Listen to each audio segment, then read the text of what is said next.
साल की फसल भी पिछले साल की तरह ही रही, बढ़िया से बढ़िया और महंगा उर्वरक इस्तेमाल करने के बावजूद भी। पता नहीं करते क्या है ये खेत में।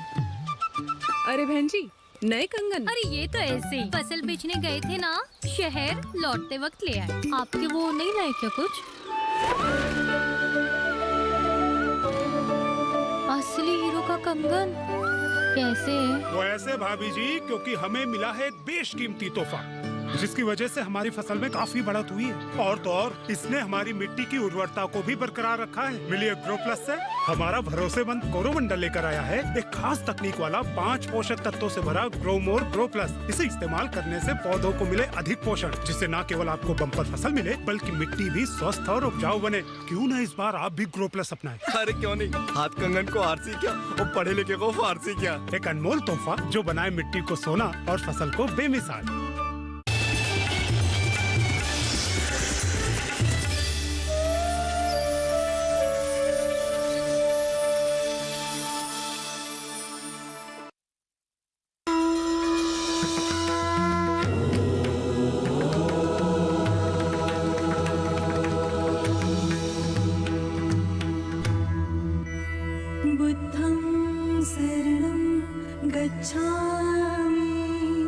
संघं शरणं गच्छामि।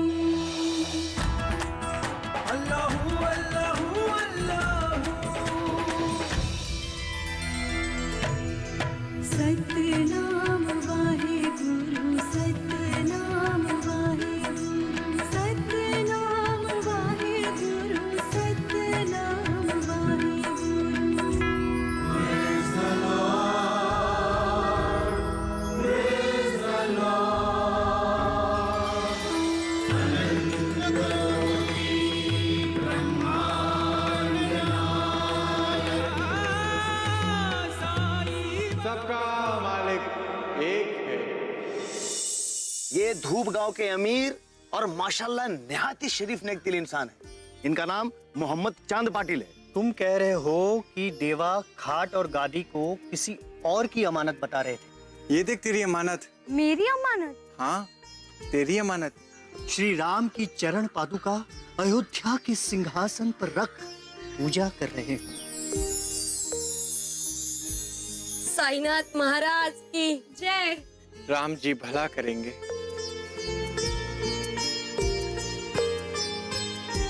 चल जिप्री, देवा की आज्ञा का पालन करते हैं। हाय।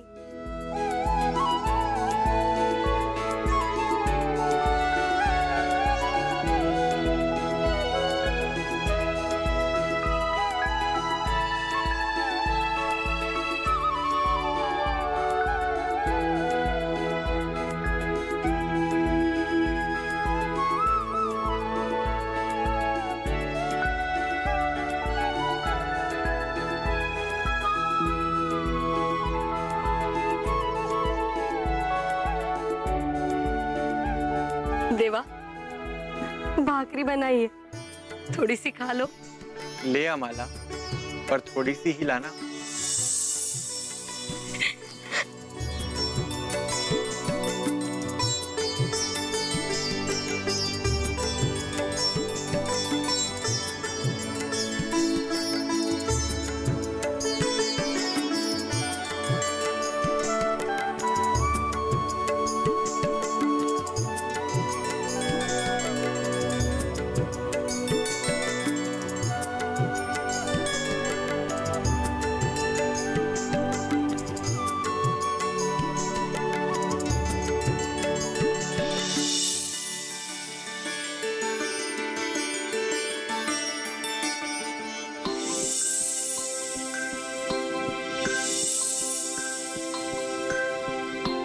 भगत जी, आपको माला में श्री भरतलाल दिख रहे हैं, पर मैं तो इसे शबरी माई ही कहूंगा, जिसके द्वारे आज प्रभु श्री राम पधारे। आना, ये निश्चय कर पाना कठिन है कि हम कैकेयी नंदन भरत के साक्षात दर्शन कर रहे हैं या भक्तिमती शबरी माई के। मुझे तो माला की भक्ति भावना उन दोनों से बढ़कर दिख रही है।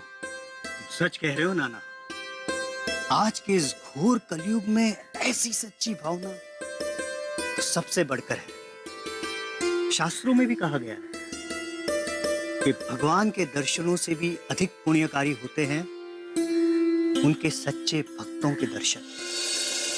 ठीक है, अब हमें निकल चलना चाहिए। अभी देवा ने शबरी के झूठे बेर भी खा लिए हैं। अब वे द्वारका में प्रस्थान करेंगे। अगर हम पर नजर पड़ गई। हाँ नाना, तुम ठीक कहते हो, हमें चलना चाहिए। तू तो कर्ज उतारने की बात कर रही थी माला, पर ये भाकरी खिलाकर तूने तो इस फकीर पर और कर्ज चढ़ा दिया।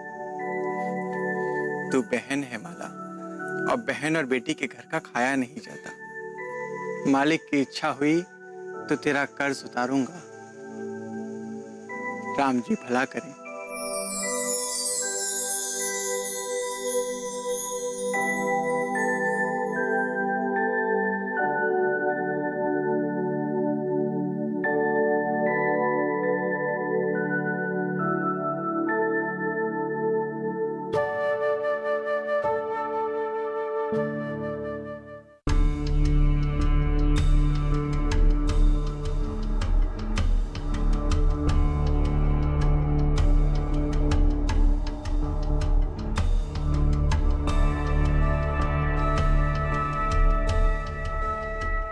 सुनिए जी, समय बर्बाद करने का कोई फायदा नहीं है।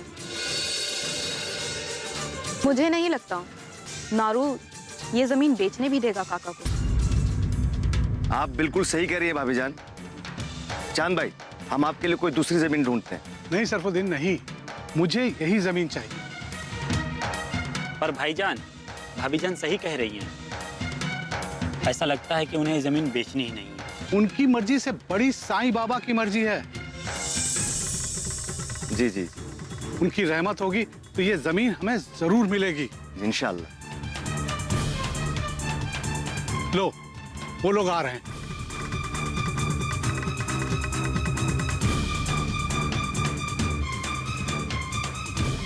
बोलो काका।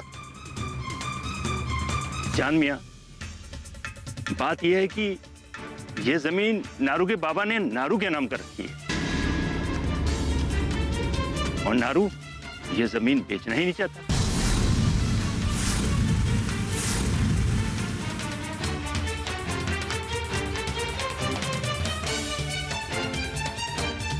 अरे तुम कैसी बातें कर रहे हो काका? सुबह जब मैंने नारू से बात किया तब तो वो खुशी खुशी बेचने के लिए तैयार था। अब क्या हो गया उसको? यही बात तो मेरी समझ में नहीं आ रही। कहता है यहां खुद आकर खेती किसानी करेगा, पर बात बन सकती है।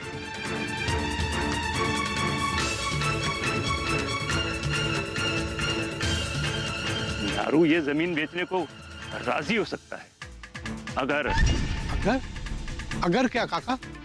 अब मैं तुम्हारा काका तो हूं नहीं, तुम मुझे भाव कह सकते हो। ठीक है, भाव ही सही। तो अगर क्या भाव? नारू का कहना है कि वो इस जमीन के 200% लेगा।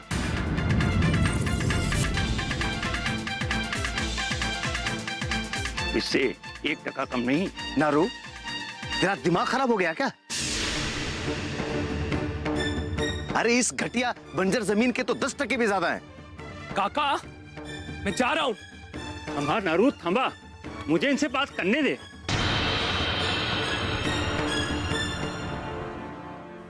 सरफू, जमीन तुझे तो लेनी नहीं, तो तू क्यों बीच में टांग डाल रहा है? अब उसे नाराज कर दिया ना? यहीं ठहरो, मैं उसे मना कर लाता हूं, पर तुम चुप ही रहना।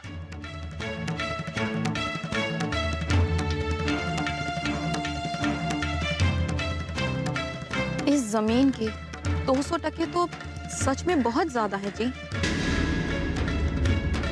अरे 200% सचमुच बहुत ज्यादा है भाभी जान। अरे ये काका हमें लूट रहा है। अरे बहुत काइयां है ये काका। अरे पर हम कोई मूर्ख थोड़े ना हैं। 10 के 20 ले लें। भाईजान को पसंद है तो 30% भी दे देंगे। हाँ, पर 200 टके नामुमकिन। आप क्या कहते हैं जी? अरे पहले उन्हें लौट कर तो आने दो, फिर कुछ कहूंगा।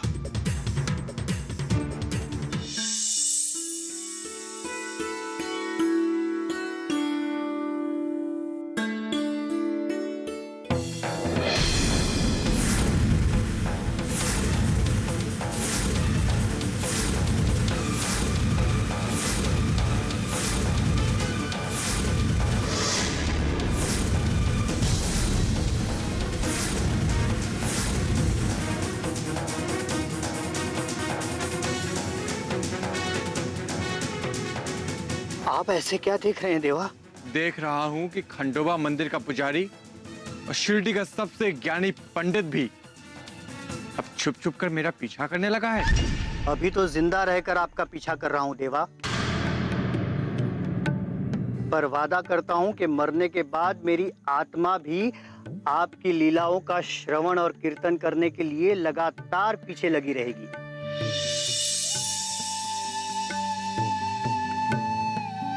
वैसे ही जैसे जहां श्री राम के नाम का कीर्तन होता है, वहां सूक्ष्म रूप में बजरंगबली पहुंच ही जाते हैं।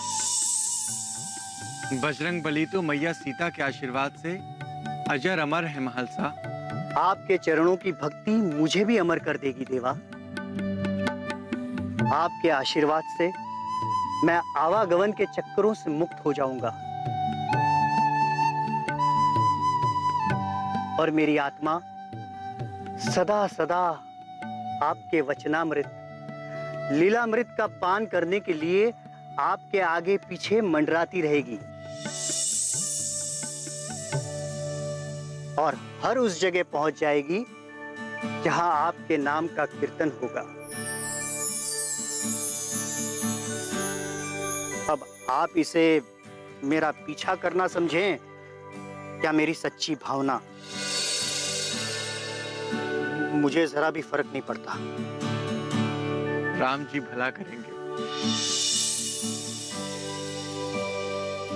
तुम्हारी सच्ची भावना ने मेरा मन प्रसन्न कर दिया महलसा।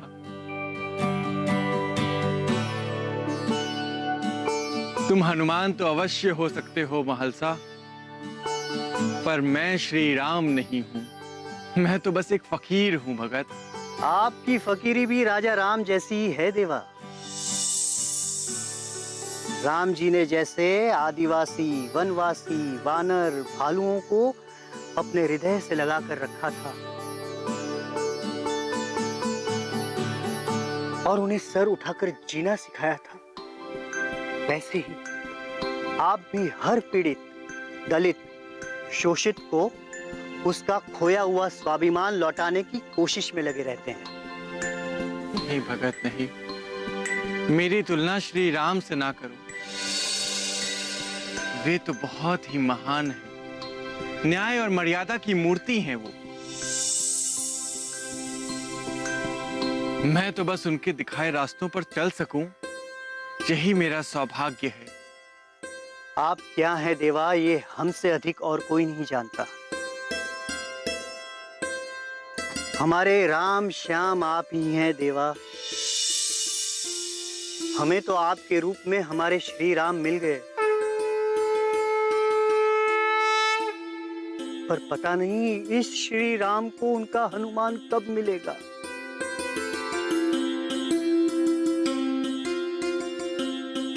मैं कितना अभागा हूं देवा। बजरंगबली की भांति सेवक बनना तो बहुत ही सरल है महलसा,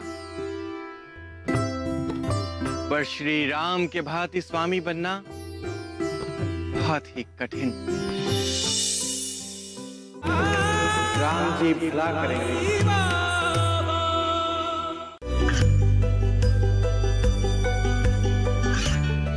गांवों और पिछड़े क्षेत्रों में सरकारी योजनाओं की जानकारी पहुंचा। देश में कौशल और क्षमता विकास कर ग्रामीणों को सामाजिक बदलाव और विकास से जोड़ने की दूरदर्शन किसान की पहल चौपाल चर्चा देखें सोमवार से शुक्रवार सुबह 9 बजे। राम जी भला करेंगे। मैं कितना अभागा हूँ देवा। अपने आप को क्यों कोस रहे हो भगत? कोसू नहीं तो और क्या करूं देवा। आपके श्री चरणों के इतने समीप रहकर भी अब तक मैं आपका हनुमान नहीं बन पाया हूँ। मैं अब भी मोह माया के चक्करों में उलझा हूँ। मैं मोह माया के बंधनों को तोड़ डालना चाहता हूँ देवा। आपके चरणों की शरण में मुझे ले लो मेरे राम।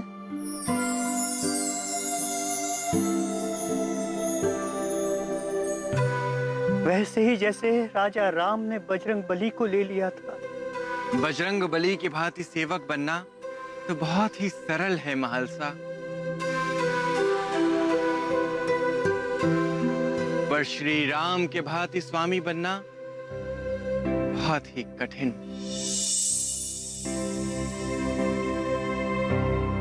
सेवा का भाव मन में आते ही अहंकार का नाश हो जाता है, पर स्वामी बनते ही अपने कुछ होने का एहसास होने लगता है। इसी एहसास का साथ पाकर अहंकार का दानव मन पर अधिकार कर लेता है। वो तो श्री राम थे, उनको कभी स्वामी बनने का एहसास ही नहीं हुआ, और मैं एक फकीर ही भला हूं भगत। अपने साईं को तुम साईं ही रहने दो।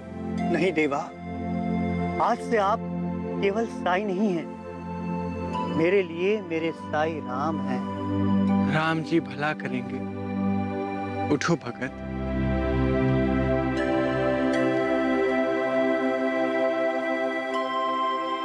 अरे नाना, तू किस सोच में डूबा है? कुछ नहीं देवा, मैं आप दोनों की ज्ञान भरी बातें सुन रहा था। तुम संगत तो महलसा की करते हो नाना, पर इसकी संगत से कुछ सीखते क्यों नहीं? मैं कुछ समझा नहीं देवा। नाना, शब्द ही वो शक्ति है जो किसी का भी मन पल भर में बदल सकती है। मैं जब यहाँ आया था तो तुम दोनों पर बहुत रोषित था।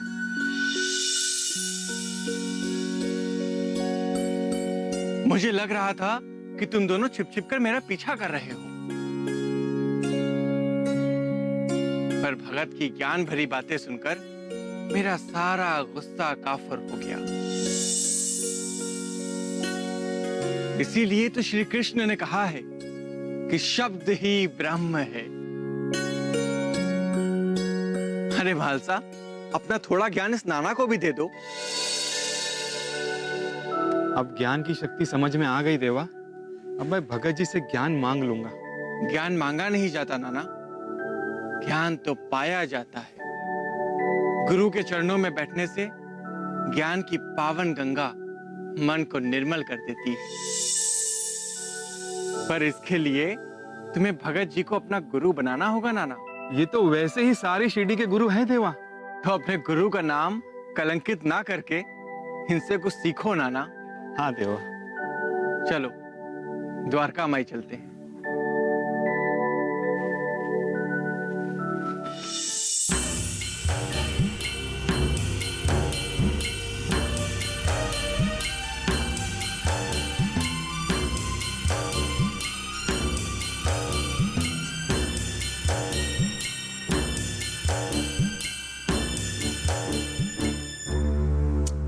चांद भाई, अब हमें यहाँ से चलना चाहिए। अगर काका और नारू को ये जमीन बेचने की गर्ज होगी तो वो खुद चलकर हमारे पास आएंगे ना। तुम कैसी जबान बोल रही हो बेगम? तुम तो साईं बाबा की मुरीद हो। तुम्हारी जबान से ऐसी बातें अच्छी नहीं लगती। चांद भाई, वो दोनों लौट कर आ रहे हैं।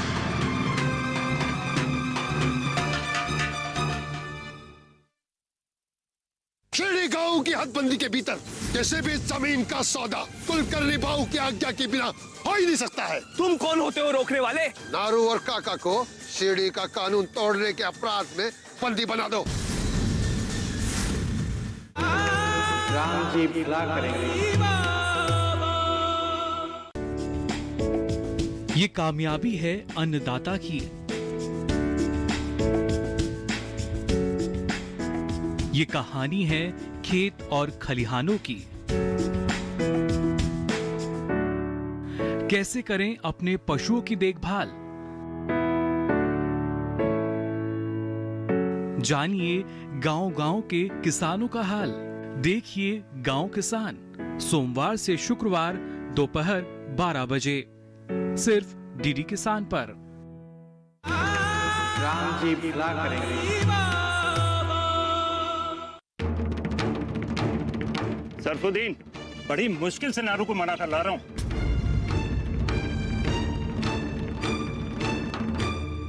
अब तुम अपना मुंह बंद ही रखना। जमीन खरीदनी है तो मुझे 200 टके ही देने होंगे आपको।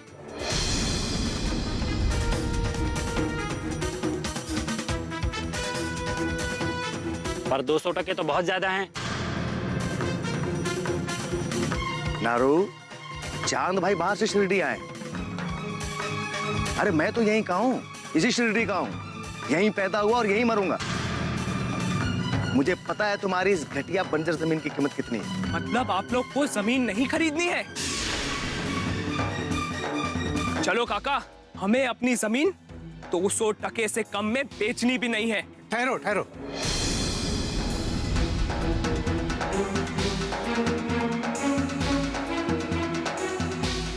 ये रहे पेशगी के 50 टके।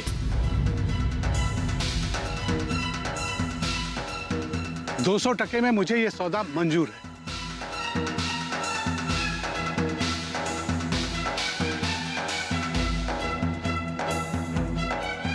ठहरो ठहरो ठहरो,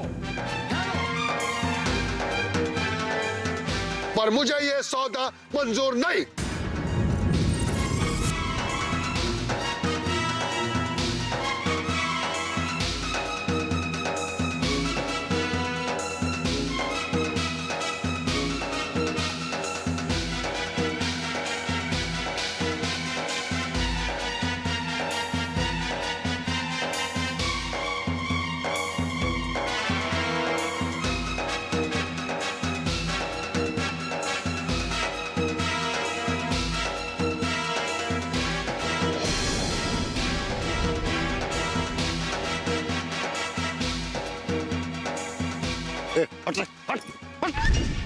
शिरडी गांव की हदबंदी के भीतर किसी भी जमीन का सौदा शिरडी के पुलिस पाटिल वैदराज कुलकर्णी भाऊ की आज्ञा के बिना हो ही नहीं सकता है।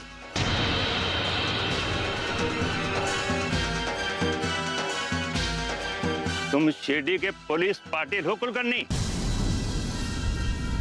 कोई स्वामी या राजा महाराजा नहीं हो जो तुमसे आज्ञा लेते फिरे।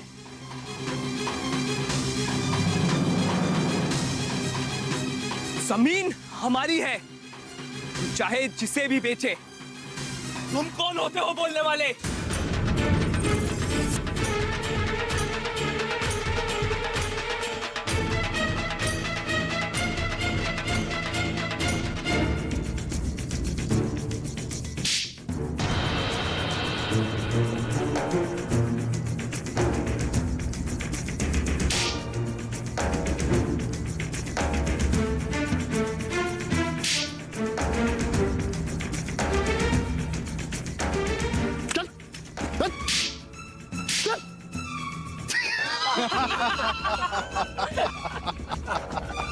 सूप बोले तो बोले और छल्ली भी बोले जिसमें 72 छेद।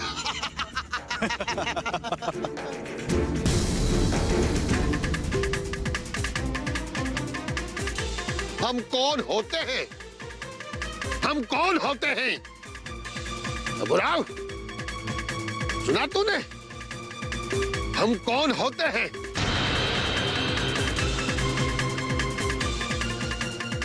बुराव, बता दे इसे, हम कौन होते हैं?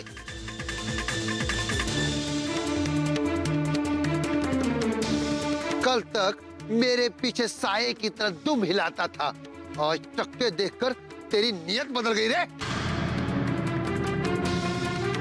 क्यों रे नारू, अब समझ में आया कि शिरडी के पुलिस पाटिल वैद्यराज कुलकर्णी भाऊ कौन होते हैं? अब भी नहीं समझ में आया तो मैं अपनी भाषा में समझाऊं? छबराव,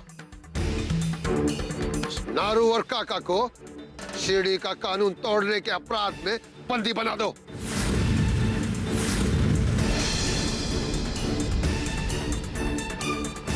और तब तक पीटते रहो जब तक इनको ये बात समझ में नहीं आए कि हम कौन होते हैं।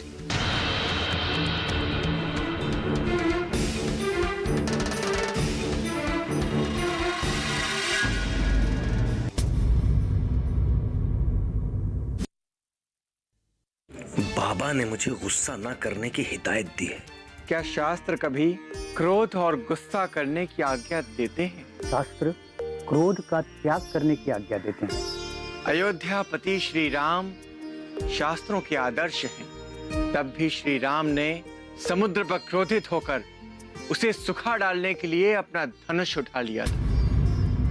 क्यों?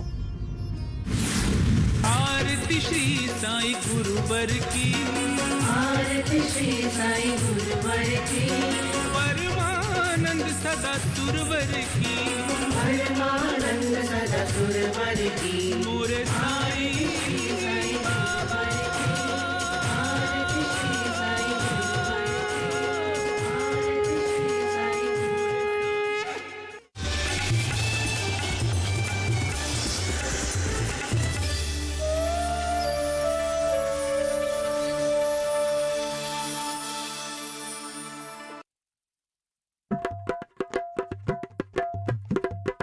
कुछ नया सोचने की हिम्मत,